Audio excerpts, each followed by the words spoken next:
Today, we are in a crisis. And I'm suggesting that part of our crisis is not only the colonial, but the post-colonial. And as I speak now, what is undermining our development is that there is a new scramble for Africa. The new scramble for Africa is a little bit more different. It is not, they will allow us to have our leaders. We'll elect our presidents. We'll elect our governors.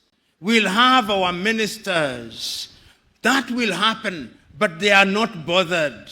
After we have elected them, you'll then see them sending their arrows ahead. You'll see Bill Gates come and meet your president. You'll see Tony Blair come and meet your president. You'll see Macron come and meet your president. You'll see all of them. And then they will never admit, but they'll be told, if you want money in agriculture, behave this way. If you want money in this area, behave this way. They will never tell that to the Chinese. They will never tell that to the Indians. They will never tell that to the Vietnamese. They will never tell that to the Koreans. But in Africa, they tell us. That is why, as I speak to you now, under this new scramble, the IMF and the World Bank are back, telling you who to hire in your universities, what to sell and what not to sell. It is a sad situation. So today, as I look at Africa in that new scramble, the Chinese are here. I hope that this institution was not built by the Chinese.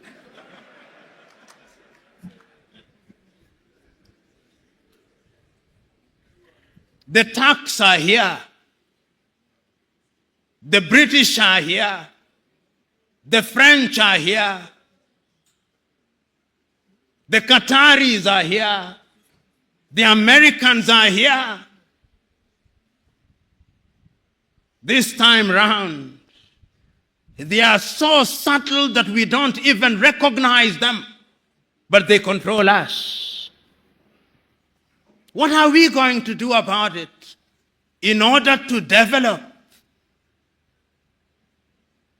We must do something. And if we don't do that thing else, you who have been trained in this institution, you have traveled the world. You have traveled Nigeria. There are two things that you can do with your traveling. You can marvel. Says it is great in China. You can marvel. You can wonder or feel pain. I'm urging you to feel pain.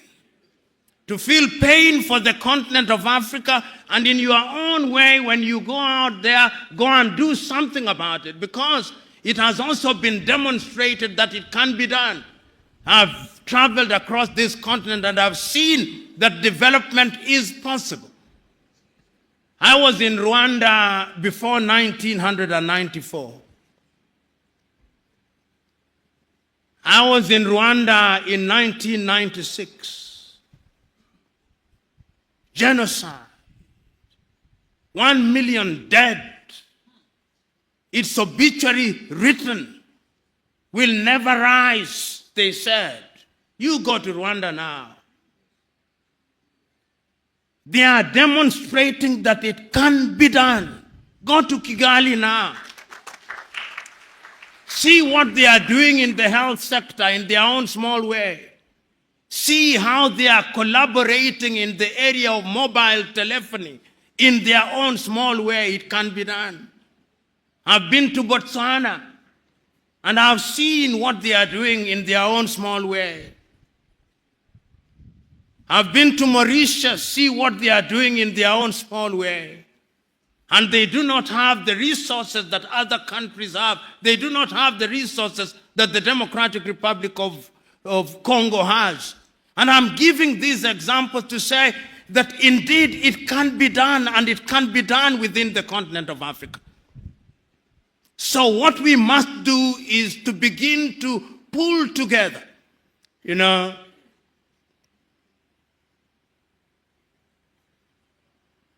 as I've been sitting and listening, I was also struggling to have internet in this room. And every effort was being made to connect me to internet. And all those efforts failed. Why?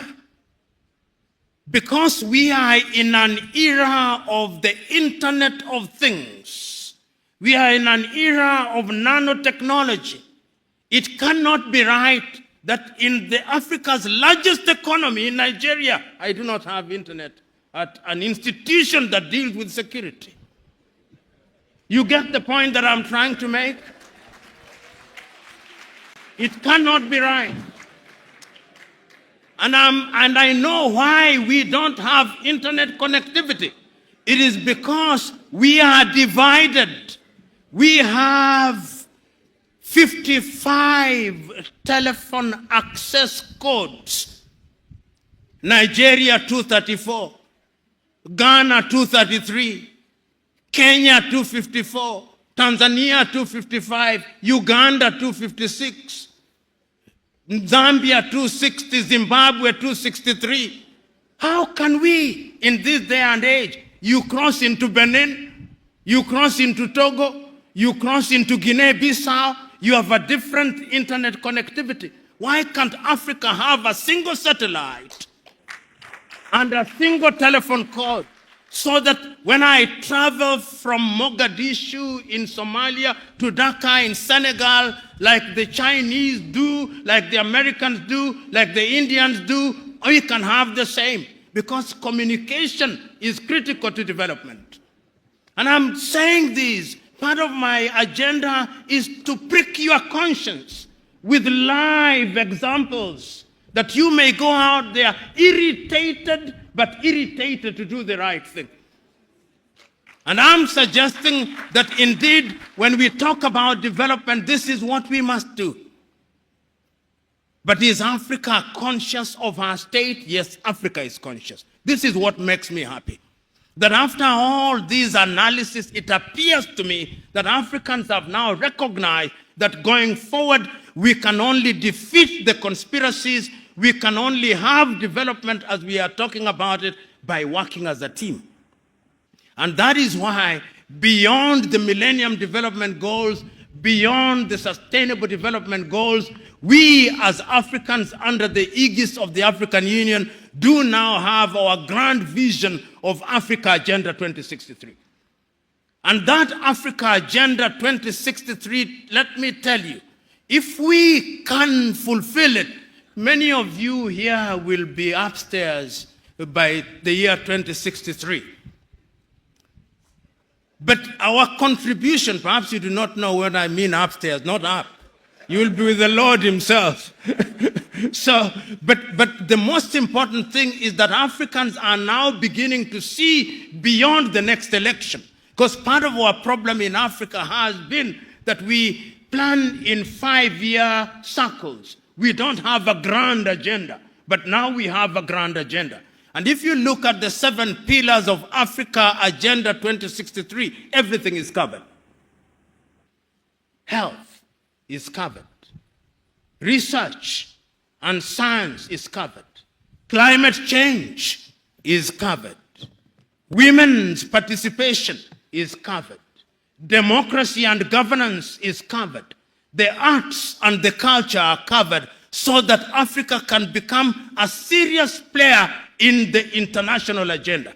As we speak now, we are not a serious player. You know, and I say this perhaps too often, but I must repeat it because it is important.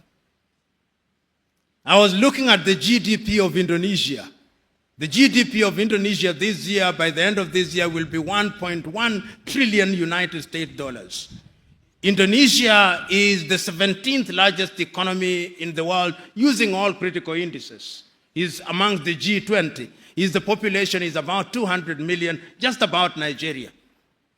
Nigeria is a GDP give and take at the very best of 550 billion United States dollars. I'm looking at the power generation in Nigeria. At the very best, you generate about 17,000 megawatts. You lose about half of it, so that what goes into the grid is no more than 8,000 to 7,500 megawatts into your GDP. You are the biggest economy in the world. If you look at Iran, Iran generates 75,000 megawatts. So when we talk about industrialization, we are not even close to industrialization. Look at the diversity of power generation that you have. Most of it is hydro. You are not harnessing your solar. The Kainji dams and the other dams with climate change are going to dry. If you look at the major rivers, it means that you are going to be in trouble.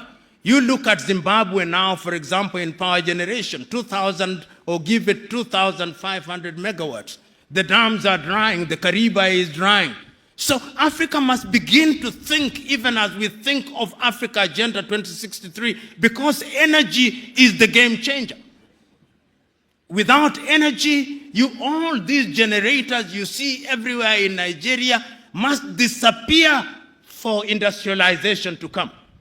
And in many African countries, including my own country, Kenya, which generates, I think we have about slightly under 3,000 megawatts. You can't.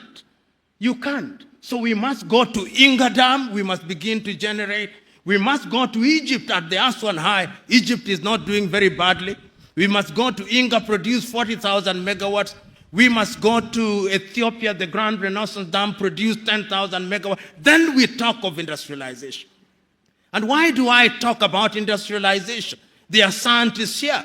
It is only through industrialization that we are going to be manufacturers in all sectors.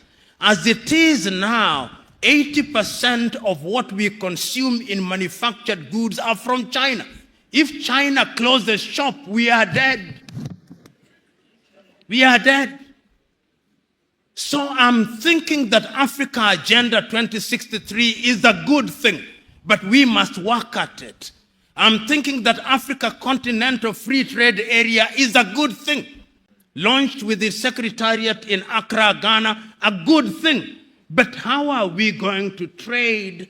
How are we going to get somebody to drive a truck from Accra, Ghana to Juba or to Asmara in Eritrea without peace and security? So you can also see that peace and security is at the very heart of it. In the United States of America, and many of you are familiar, you can drive a truck from Florida through to Alberta in Canada, and it is safe. The roads are good, the security is there.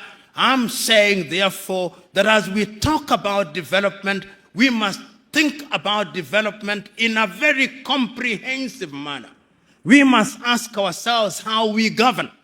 And I want to conclude my presentation to you by telling you that Africa must be very careful. We must be very careful because of lack of resources in Africa, I'm beginning to hear things that worry me.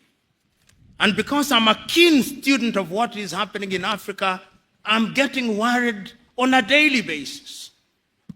The forces that divide us, the belief by many people in Africa that if we separated from our current countries, we would be better. It is beginning to happen. It is happening here in Nigeria. It is happening. I saw a letter last week addressed to the president of Zambia by a people in Zambia called Baroseland. And they are telling President Hakainde Hichilema that you remember in 1964 we had an agreement with the Lusaka government that the time has now come for Baroseland to become an independent country. Can you believe it? I hear people in Namibia saying, do you remember that there was a strip called the Caprivi Strip? I hear people in Ghana saying that you remember that in the Volta region we had a different country. I hear people in Zimbabwe saying that there should be a country called Mtuakazi. I hear people in South Africa, the South Africans say that we should have a separate country in the Western Cape. I hear people in Ethiopia saying we should have Tigray and Oromo. The centrifugal forces are there. And the only way to bring them in is to create a sense of belongingness. The people must feel that they are part of it. I remember the words of John Garang of South Sudan when he spoke in Khartoum. He told the Numeri government, we do not want to create a separate state, but make unity attractive. Make unity attractive, make Sudan attractive, make Khartoum attractive, because if you don't make it attractive, we will separate, and that will make us weaker. And I'm saying this because of this thing we call democracy. Democracy demands that people have a sense of belonging and that they believe that the country in which they live represents their interests and that deliberate efforts are being made in that regard. So, fellow Africans, I'm one who believes that this continent has a contribution to make. There is not a continent today that has the natural resources that this continent has. Not one. There is not a continent today that has a population as young as ours, which could be a resource. There is not a continent. There is not a continent today that has the resources in different diverse ways which can be harnessed. With a population of 1.4 billion, we are a potential market. But we must also warn ourselves. I am aware that you are talking about climate change. It is only through unity, therefore, that we can fight all these. Our rivers are drying. Lake Chad has shrunk by nearly 1/3. The rivers are drying. The climate is changing. The Sahara is coming down south. The rivers down are drying or getting polluted. Our farms are not yielding the way they were yielding before. Our seeds are being destroyed. Our young men and women are running away. And remember, the Germans are now saying, we want young people. The Canadians are saying, we want young people. We are in danger. You who have been trained in this institution, now go back to your countries and tell your countries that yes, there is a conspiracy against the continent of Africa, but the human relationship, is it not about conspiracy? Even in families, are there not conspiracies?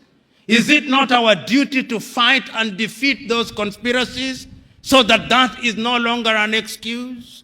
Go out there and say that we have the possibilities and that these possibilities require and demand that we look at Africa as a total whole.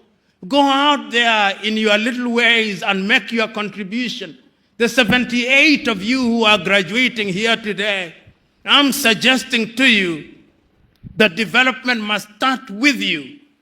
Go back and let in every institution where you are, let it be said that since he came back from NISS, he or she is different. He is different in a positive way. And all of us who are here, whether we are politicians or academics and in different sectors, let us go out there having made a solemn vow that Africa must do it.